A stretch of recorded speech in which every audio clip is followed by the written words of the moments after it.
Piyesta ng San Juan. Wala naman problema sa Piyesta ng San Juan eh. Kasi tradisyon na yan eh. Wala na tayong magagawa dyan. Kahit nga sa amin, nagsiselebrate kami sa Piyesta ng San Juan na yan. Ang ginagawa namin, pupunta kami sa ilog, doon kami mag-swimming, mag-ihaw-ihaw ng isda, kumain kasama yung buong pamilya.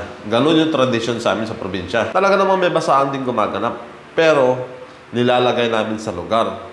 Yung mga tipong may dumadaan, pero hinahayala lang namin kasi papasok sila sa trabaho. Pero yung Piyesta ng San Juan dito sa Maynila, na sobrang trending ngayon, sobrang na-intriga yung mga tao kung bakit ganun. May nakita nga tayo doon, isang jeep na dumaan, pulong-pulo ng pasahero. Ang ginawa ba naman ng mga tao doon? Binuksan yung harang sa jeep. Pinagbubuksan, tapos pinagbubusan yung mga tao sa loob. Ganun din sa harap, yung pasokan ng jeep. Talagang sinaboy nila yung tubig doon. Kawawa yung mga taong papasok sa trabaho. Paano naman yung mga tao sakay sa loob ng jeep? Nasa halip na papasok sana para magtrabaho, maghanap buhay para may pakain sa mga pamilya nila. Kaso, hindi na sila makapasok dahil sa nabasalan sila. May napanood pa nga ako isang motorcycle rider at ganun din sa bike rider, dumaan bigla sa may piyesta. Ngayon naman yung mga tao nagsisiyahan sa Piyesta ng San Juan, bigla ba naman silang binuhusan? Sino bang di magagalit doon? Yung motorcycle rider, bumaba para sana questionin, bakit ako binasa? May pasok ako. Ganun din yung bike rider.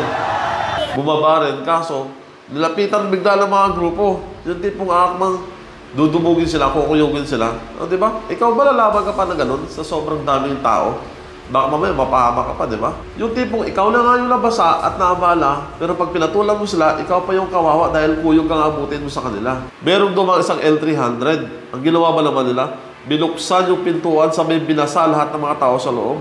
Di ba? Kawawa naman yung nagtatrabaho ng maayos. Kawawa naman yung mga tao umaasa sa trabaho nila para may mapakain sa mga pamilya nila. May dumaan ng mga sasakyan, haharangin, sasayawan sa gitna ng kalsada. Pilit na binubuksan yung pinto ng sasakyan. Tama ba yun? Paano kung hindi nakapagtimpi yung mga driver nito? Paano kung problemado yung mga driver na mga naabala nyo? Nilang kagulo kayo kung sakali man, di ba? Ito pa, paano kung may dalang panaksak o baril yung mga driver na naabala nyo? Di may mag-aalay pa ng buhay kung sakali man, di ba? Si sir yung pulis na bibigyan lang sana ng seguridad para sa piyesta nyo, nakatayo lang siya Bigla ba naman binuhusan at binasa?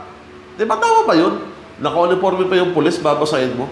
Naka-duty pa yun, ha? Take note, naka-duty. Tapos may naririnig pa ako naghihiyawan doon. Woo! Gano'n. Tapos pinoprovoke pa yung pulis, di ba? Tapos pag nakalti sila ng pulis, sino magiging masama? Yung pulis, di ba? Ang malupit, yung isa pa doon, habang binabasa yung rider, ini-sprayan niya, tapos sabay dila-dila pa niya, sabay bleh. Pinoprovoke pa niya. Eto mga buddy, ha? Hindi ako against sa Piyesta ng San Juan, okay?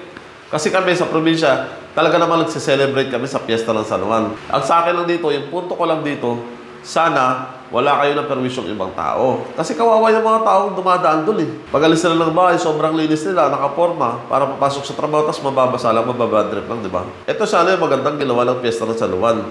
Sana, ilalagay sa isang lugar, yung tipong kayo-kayo lang, nag-celebrate kayo sa court, di ba? Lahat ng mga tao ipulin nyo. Lahat ng mga tao gusto mag-celebrate sa Piyesta ng San Juan, ipulin nyo at doon kayo mag-celebrate. Sa isang court, sa isang lugar lang na kayo-kayo lang, walang maabalang tao. At least, walang mapiperwisyo. Di ba? Kasi, hindi lahat ng tao naiintindihan yung pinagdiriwang nyo.